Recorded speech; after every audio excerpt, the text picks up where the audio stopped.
हम सबसे पहले उस खबर की बात करेंगे जो दिल्ली में दरिंदगी हुई है। देश के दिल्ली में एक बार फिर दिल को दहला देने वाली वारदात सामने आई है। उत्तर पूर्वी दिल्ली के दयालपुर इलाके में एक मासूम बच्ची फ्लैट में मिली। बच्ची खून से लथपथ एक सूटकेस में बंद थी। अस्पताल में चिकित्सक ने उसे मृत घोषित कर दिया। आशंका जाहिर की जा रही है कि हैवानियत की हद पार करते हुए किसी वहशी दरिंदे ने दुष्कर्म के बाद उसे सूटकेस में भरकर फ्लैट में छोड़ दिया था।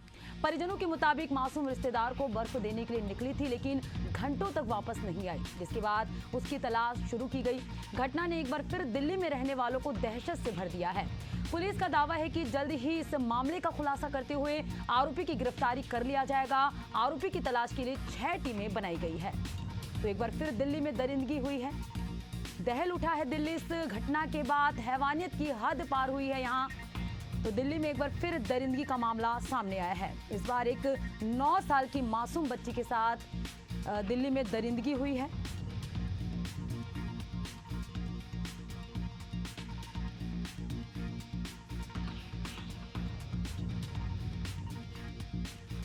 तो मासूम शिकार बनी है इस दरिंदगी की। 9 साल की एक मासूम बच्ची जो खेलते खेलते लापता हुई और अगली सुबह उसका शव जो है सूटकेस में मिला है। तो हैवानियत की यहाँ पर हद पार हुई है। दिल्ली में एक बार फिर दरिंदगी हुई है। तो वहीं पुलिस ने भी 6 टीम गठित की है और आरोपी की तलाश जारी है। देखने वाली बात होगी कि इसके जरिए आरोपी तक जल्द कब तक जो है पुलिस पहुंच पाती है, क्या संभव है। अब तक तो कोई सुराग नहीं मिला है, मासूम इसकी शिकार बनी। तो 9 साल की बच्ची खेलते खेलते लापता हुई और अगली सुबह मासूम बच्ची का शव एक सूटकेस में मिला है। तो दिल्ली इस घटना के बाद दहल उठा है। एक बार फिर दिल्ली में दरिंदगी की हद पार हुई है और इसका शिकार एक 9 साल की मासूम बच्ची बनी है।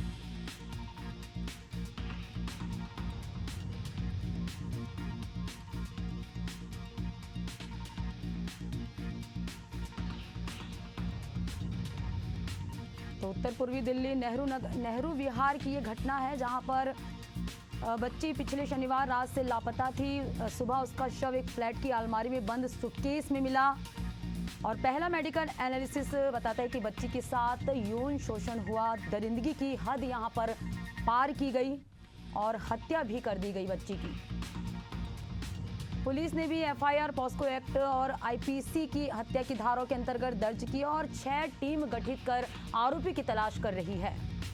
आरोपी अब तक फरार है। पुलिस उनकी गिरफ्तारी के लिए कई जगह पर छापेमारी की है, मोबाइल फोरेंसिक कर रही है, लगातार पुलिस ट्रेस कर रही है और इस घटना के बाद दिल्ली भी दहल उठी है। एक बार फिर दिल्ली में दरिंदगी की हद पार कर दी है। और चलिए इस पे चर्चा करेंगे। हमारे साथ पॉलिटिकल एडिटर मनीष वोरा जी जुड़ चुके हैं। सर, एक बार दिल्ली में फिर दरिंदगी हुई है, क्या लगता है दिल्ली जैसे मेट्रो शहर में बच्चों की सुरक्षा अब नाम मात्र की रह गई है? जी हाँ, बिल्कुल। इस घटना से ये बात तो स्पष्ट दिख रही है कि दिल्ली में इसके पहले भी इस प्रकार की घटनाएं हुई हैं और फिर एक बार ये घटना होना कई सारे सवालों को खड़े करता है। और सबसे महत्वपूर्ण चीज ये है कि दिल्ली में जब इस प्रकार की घटना होती है उसके बाद में देखिए 9 साल की बच्ची है, 9 साल की बच्ची के साथ और उसके बाद उसका मर्डर हो गया। यदि हम उसका देखें तो बच्ची के जो पिता है उनके वक्तव्य को यदि हम देखें तो उन्होंने कहा कि बच्ची 3 दिन से बीमार थी। आज ईद के दिन नए कपड़े पहनकर तैयार हुई थी और कह रही थी कि पापा मैं ठीक हूँ। उनकी इकलौती बेटी थी, तो उनकी इकलौती बेटी के साथ में बता रहे हैं कि जब वो घर से पास में ही रहने वाले एक रिश्तेदार के यहाँ कुछ बर्फ देने गई थी, इस बीच पता चला कि बच्ची जो है उनके यहाँ पहुंची ही नहीं। और उसके बाद जब पतासाजी की गई तो पता चला कि पास के ही एक फ्लैट में एक सूटकेस बंद पड़ा मिला है जिसमें से खून रिस रहा है। जब जाकर के उसको खोला गया तो उसके अंदर से वो बच्ची मिली और उस समय बेहोशी की हालत में थी। उसके पिता उसको खुद लेकर के हॉस्पिटल गए और जो दृष्टिया चीजें निकल करके आई हैं उसमें ये दिख रहा है कि बच्ची के साथ में बलात्कार होने की संभावना है और उसके बाद उसकी हत्या की गई है, उसके साथ मारपीट की गई है। बच्ची कई समय से लापता हुई थी और एफआईआर दर्ज करने में देरी कहाँ हुई? सिस्टम एक्टिव किया गया था, अगर नहीं तो इसकी जिम्मेदारी किसका है? देखिए, निश्चित रूप से यदि इस प्रकार की स्थितियां निर्मित हुई है, बच्ची गायब थी और जब वो मिली तो इस बीच जो भी हुआ, बच्ची को जाकर के यदि थाने में सूचना दी गई तो उसके बाद पुलिस को एक्टिव होकर जिस प्रकार से कार्रवाई करनी चाहिए थी उस प्रकार कार्रवाई नहीं दिख रही है। कहीं न कहीं हिला में बरता गया है, जिसकी वजह से ये स्थितियां निर्मित हुई। यदि पुलिस इस समय एक्टिव हो जाती तो शायद कुछ चीजें बदल सकती थी। सर, जैसे निर्भया कांड हुआ था और निर्भया कांड के बाद सख्त कानून बने, तो फिर भी घटनाएं क्यों नहीं रुक रही है? क्या सख्त कानून सिर्फ फाइलों में रह गई है? देखिए, कानून बनते हैं, कानून को पालन कराना जो है वो पुलिस प्रशासन की जिम्मेदारी होती है। प्रशासन कितनी तत्परता से मिली सूचनाओं के आधार पर एक्टिव होता है और एक्टिव होकर के कार्रवाई करता है, इस पर सब कुछ डिपेंड करता है। कानून तो बहुत सारे बनते हैं, चाहे हम इन घटनाओं को लेकर के बात करें या अन्य चीजों को लेकर के बात करें। कानून कड़े बना देने से ही सब कुछ नहीं होता है, कानून का इम्प्लीमेंट होना ये सबसे महत्वपूर्ण बात है। इम्प्लीमेंट होकर के और आम जनता को उन कानूनों से सुरक्षा मिलना, ये महत्वपूर्ण चीज है। अभी भी जैसे कि पुलिस ने 6 टीम गठित की है और आरोपी की तलाश जारी है और मोबाइल फॉरेंसिक भी जारी है, तो ऐसे में आपको क्या लगता है सर, क्या प्रतिक्रिया देंगे इस पे कि क्या ये संभव हो पाएगा? देखिए, निश्चित रूप से पुलिस कार्रवाई तो कर रही है और 6 टीमें उन्होंने गठित करी है और इस बात का वो किया जा रहा है कि जल्द ही जो है अपराधी जो है पुलिस के गिरफ्त में होंगे। लेकिन इसमें महत्वपूर्ण चीज ये है कि यदि ये स्थितियां निर्मित हुई और वो बाजू का ही कोई व्यक्ति था जिसने इस घटना को अंजाम दिया है, ऐसा उनके परिजनों का कहना है, तो उनके जब उसके बाद भी यदि वो व्यक्ति वहां से फरार हो जाता है और अभी तक नहीं मिला है, इसका मतलब टीमें गठित की है, पुलिस जो है पत्तासाजी कर रही है, कुछ सुराग मिले हैं ये भी कहा जा रहा है। लेकिन जब तक गिरफ्त में नहीं आते हैं पुलिस के, तब तक तो यही कहा जाएगा कि अभी भी लोग जो है पुलिस की गिरफ्त से बाहर हैं। बिल्कुल, तो देखने वाली बात होगी कि पुलिस ने जो टीम गठित की है, मोबाइल फॉरेंसिक भी यहाँ पर जारी है, तो देखने वाली बात होगी कि आगे क्या जो है आरोपी पकड़ाते हैं या फिर निर्भया कांड जैसे जो धाराएं बने हैं, कानून बने, वो सिर्फ फाइलों में ही बंद हो जाएंगे। शुक्रिया सर हमारे साथ चर्चा करने के लिए। तो दहल उठा है दिल्ली में दरिंदगी की एक बार फिर घटना हुई है। अरविंद केजरीवाल ने एक्स पर पोस्ट किया है, दिल्ली में 9 साल की मासूम बच्ची के साथ दुष्कर्म हत्या की इस घटना ने सबको झकझोर दिया है। दिल्ली की कानून व्यवस्था को बीजेपी ने बिगाड़ कर रख दिया है। भाजपा की 4 इंजन वाली सरकार ने भी हमारी बेटियां सुरक्षित नहीं है। गृह मंत्री अमित शाह जी और उनकी 4 इंजन वाली सरकार को जवाब देना ही होगा। दिल्लियों की बेटियों को जवाब भी चाहिए और न्याय भी।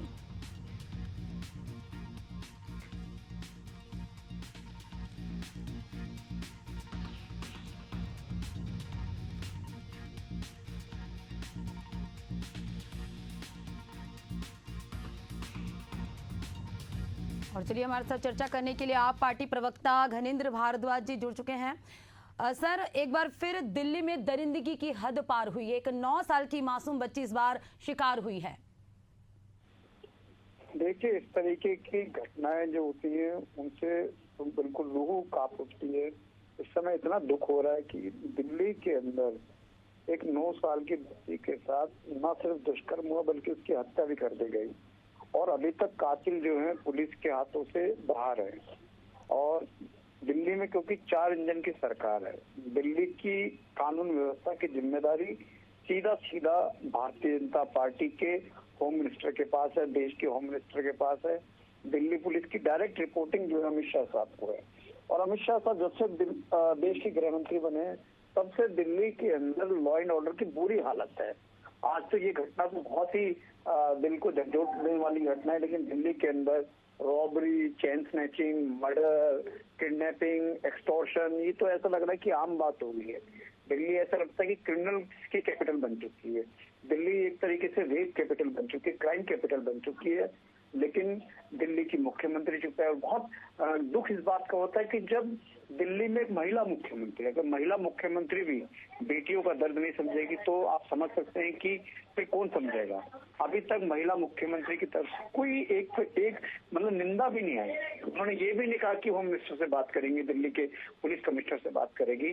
कि दिल्ली के अंदर आज बहुत बुरा हाल है। दिल्ली के अंदर 9 साल की बेटी से लेके 90 साल तक की बूढ़ी माँ भी सुरक्षित नहीं है।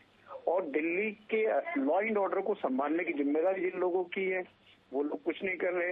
अमित शाह साहब के पास एक ही काम है कि कैसे विरोधी विपक्षी दलों की सरकारें गिरानी है, कैसे वहाँ सरकार बनानी भारतीय जनता पार्टी की, कैसे विपक्ष के नेताओं को जेल भेजना है, कैसे उनके घर में। राजनीति से परे ये संगीन मामला है, ये एक संवेदनशील मामला है। एक 9 साल की मासूम बच्ची के साथ दरिंदगी हुई है, तो कहीं ना कहीं आप पुलिस और कानून व्यवस्था को लेकर क्या कहना चाहेंगे? कहां पर फेलियर साबित हो रहा है दिल्ली में कानून व्यवस्था? दिल्ली का लॉ एंड ऑर्डर पूरी तरह कोलैप्स हो चुका है और ये पहली घटना नहीं है, इससे पहले भी इस तरीके की घटना हो रही है। आज दिल्ली के अंदर कोई सेफ नहीं है। आज 9 साल की बेटी भी सेफ नहीं है, 90 साल की बुजुर्ग महिला भी सेफ नहीं है। दिल्ली के अंदर कोई सेफ नहीं है। दिल्ली क्राइम कैपिटल बन चुकी है, दिल्ली क्रिमिनल की राजधानी है। बीजेपी से पहले आप पार्टी की भी मुख्यमंत्री रहे हैं दिल्ली में, तो कहीं ना कहीं उस समय से ही चली आ रही है घटना, तो इसको लेके क्या प्रतिक्रिया आप देंगे कि कानून व्यवस्था क्या दुरुस्त होना चाहिए? दिल्ली का लॉ एंड ऑर्डर की जिम्मेदारी केंद्र सरकार के पास है। दिल्ली पुलिस की जो जवाबदेही है, दिल्ली पुलिस अकाउंटेबल है होम मिनिस्टर के पास। दिल्ली पुलिस होम मिनिस्टर के अंतर्गत है और भारतीय जनता पार्टी की पिछले 11 साल से केंद्र में सरकार है। अमित शाह साहब गृह मंत्री हैं। दिल्ली पुलिस अगर विफल हो रही है, दिल्ली का लॉ एंड ऑर्डर कोलैप्स हो रहा है, दिल्ली की कानून व्यवस्था की बुरी हालत है, तो उसके जिम्मेदार अगर कोई है तो अमित शाह साहब है। अमित शाह साहब को इस्तीफा दे देना चाहिए। अगर उनसे दिल्ली की कानून व्यवस्था नहीं संभाली जा रही तो अमित शाह साहब को इस्तीफा दे देना चाहिए। अगर ये किसी और की सरकार होती है तब तो भारतीय जनता पार्टी ने 100 बार इस्तीफे मांग लिए होते, 100 बार उसकी बर्खास्तगी की मांग कर ली होती। लेकिन क्योंकि अमित शाह साहब गृह मंत्री हैं, इसलिए दिल्ली में जो हो रहा है होने दो। कोई बोलने वाला नहीं, कोई पूछने वाला नहीं, कोई सवाल करने वाला नहीं है। हम सवाल करते तो लोग कहते राजनीति क्यों नहीं जवाबदेही होगी। होम मिनिस्टर हैं, दिल्ली पुलिस के आका हैं, दिल्ली पुलिस के बॉस हैं। अगर दिल्ली के अंदर इस तरीके की दरिंदगी हो रही है, दिल्ली के अंदर आज कोई आदमी सुरक्षित नहीं है। चैन स्नैचिंग की तो एफआईआर होती, लूटपाट की एफआईआर होती, मोबाइल चोरी की एफआईआर तक नहीं होती। पूरी दिल्ली के अंदर ऐसा लग रहा है कि क्रिमिनल्स का राज हो रहा है। क्रिमिनल्स आते हैं, लोगों के घरों में पर्चियां फेंक के जाते हैं, बिजनेसमैनों के घर में उनसे एक्सटॉर्शन मांगते हैं। जो बिजनेसमैन एक्सटॉर्शन मनी नहीं देता उसके घर में गोलियां चलाते हैं, उसके दफ्तर में गोलियां चलाते हैं। पूरी की पूरी सरकार चुप है। अमित शाह साहब कुछ नहीं, एक दिन की बात नहीं, 11 साल हो गए अमित शाह साहब को गृह मंत्री बने हुए। 11 साल से दिल्ली की लॉ एंड ऑर्डर कोलैप्स हो चुका है। कोई सवाल उठाता है तो लोग कहते राजनीति सवाल क्यों नहीं उठेंगे कि जिनकी जिम्मेदारी है वो लोग क्या कर रहे हैं। 4 इंजन की सरकार है बीजेपी की, लेफ्टिनेंट गवर्नर दिल्ली में बीजेपी का है, दिल्ली की मुख्यमंत्री बीजेपी की है, दिल्ली का मेयर बीजेपी का है, केंद्र में सरकार बीजेपी की है, तो क्यों नहीं जवाब देंगे और क्यों नहीं सवाल पूछेंगे दिल्ली के लोग कि आप क्या कर रहे हो। बिल्कुल, शुक्रिया हमारे साथ चर्चा करने के लिए। तो हमारे साथ आप पार्टी के प्रवक्ता घनिंद्र भारद्वाज थे, जो कि पूरी तरह से कह रहे हैं कि यहाँ पर दिल्ली में बीजेपी की सरकार और केंद्र के हाथों में है। कहीं ना कहीं ये संवेदनशील मामला है, ना कि राजनीति मामला। तो एक बार फिर दिल्ली में दरिंदगी की घटना हुई है, मासूम इसका शिकार बनी है। 9 साल की बच्ची के साथ दरिंदगी की गई है।